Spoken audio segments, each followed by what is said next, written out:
ప్రజలు అప్రమత్తమవుతున్న కొద్దీ సైబర్ నేరగాళ్లు కొత్త దారులు వెతుకుతూనే ఉన్నారు. ఇప్పటివరకు సైబర్ నేరాలకు పాల్పడి ఖాతాను ఖాళీ చేసే కేటుగాళ్లు ఇప్పుడు బ్యాంకు ఖాతాలో ఎంత డబ్బు ఉందని సులభంగా తెలుసుకొని మరీ మోసాలకు పాల్పడుతున్నారు. కేవలం బ్యాంకు ఖాతా వివరాలు, నిల్వ, ఫోన్ నంబర్లు మాత్రమే కాదు, వ్యక్తిగత గృహ రుణాల దరఖాస్తు వంటి వివరాలు బ్యాంకుల నుంచి నిమిషాల వ్యవధిలోనే బయటకు పొక్కుతున్నాయి. దరఖాస్తు ప్రక్రియ మొదలవడమే ఆలస్యం. నేరగాళ్లు ఫోన్లు చేసి రుణం గురించి ప్రస్తావిస్తూ మోసగించేందుకు ప్రయత్నిస్తున్నారు. ఇటీవల నమోదైన పలు కేసులే అందుకు అద్దం పడుతున్నాయి. రోజు రోజుకు సైబర్ నేరాలు మరింత విస్తృత రూపం దాలుస్తున్నాయి. కొత్త కొత్త ఎత్తుగడలతో కేటుగాళ్లు ప్రజల జేబులు ఖాళీ చేస్తున్నారు. ఇటీవల నల్లకుంటలో ఉండే ప్రైవేటు ఉద్యోగి కొత్త ఇళ్లు కొనుగోలు కోసం ప్రైవేట్ బ్యాంకులో రుణం కోసం దరఖాస్తు చేసుకున్నాడు. బ్యాంకు నుంచి ఇంటికెళ్లేలోపు ఒకరు ఫోన్ చేసి బ్యాంకు ప్రతినిధినని పరిచయం చేసుకున్నాడు. గృహ రుణం కోసం దరఖాస్తు చేసుకున్నారని, ఆమోదం పొందారంటే తాము పంపే లింకు క్లిక్ చేయాలని చెప్పాడు. 2 రోజుల తర్వాత మరొకరు ఫోన్ చేసి తెలుగులో మాట్లాడుతూ మోసగించేందుకు ప్రయత్నించాడు. ఖాతాదారు అవేవీ నమ్మకుండా బ్యాంకు అధికారులకు సమాచారం ఇవ్వడంతో ఆదిలోనే మోసానికి అడ్డుకట్టపడింది. ఇటీవల ఈ తరహా ఫిర్యాదులు పెరుగుతున్నట్లు పోలీసులు చెబుతున్నారు.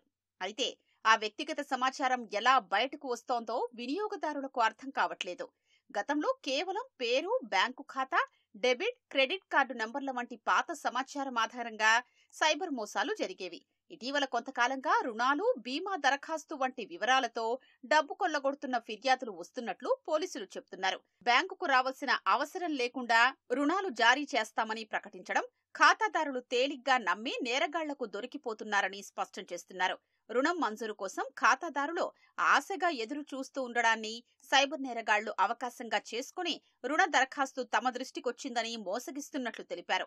రుణం వస్తుందనే తొందరలో నేరగాళ్లు చెప్పినట్లు చేసి ప్రజలు డబ్బు పోగొట్టుకుంటున్నారని సైబర్ నిపుణులు చెబుతున్నారు.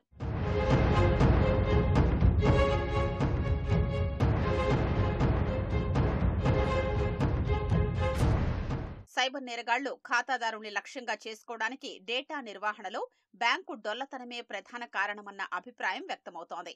ఖాతాదారుల ఆధార్, పాన్, వ్యక్తిగత చిరునామా, ఫోన్ నంబర్లు వంటి డేటా కాల్ సెంటర్, రుణాల దరఖాస్తు ప్రక్రియ తదితర సాంకేతిక సేవల కోసం బ్యాంకులు థర్డ్ పార్టీ ఏజెన్సీలపై ఆధారపడతాయి.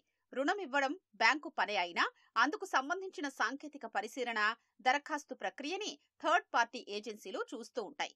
ఆ ఏజెన్సీలో పనిచేసే ఉద్యోగులు ఎంతో కొంత ధరకు బయటివారికి అమ్మేస్తున్నారు. ఆ సమాచారాన్ని సైబర్ నేరగాళ్లు చేజిక్కించుకుని మోసాలకు పాల్పడుతున్నారు. డేటా నిర్వహణపై ఆర్బీఐ ఎప్పటికప్పుడు ఆదేశాలు ఇస్తున్నా కొన్ని బ్యాంకుల తీరు మారడం లేదు. ప్రధానంగా 2 బ్యాంకులకు చెందిన ఖాతాదారుల సమాచారం సైబర్ నేరగాళ్ల వద్దకు చేరడం ఆందోళన కలిగిస్తోంది.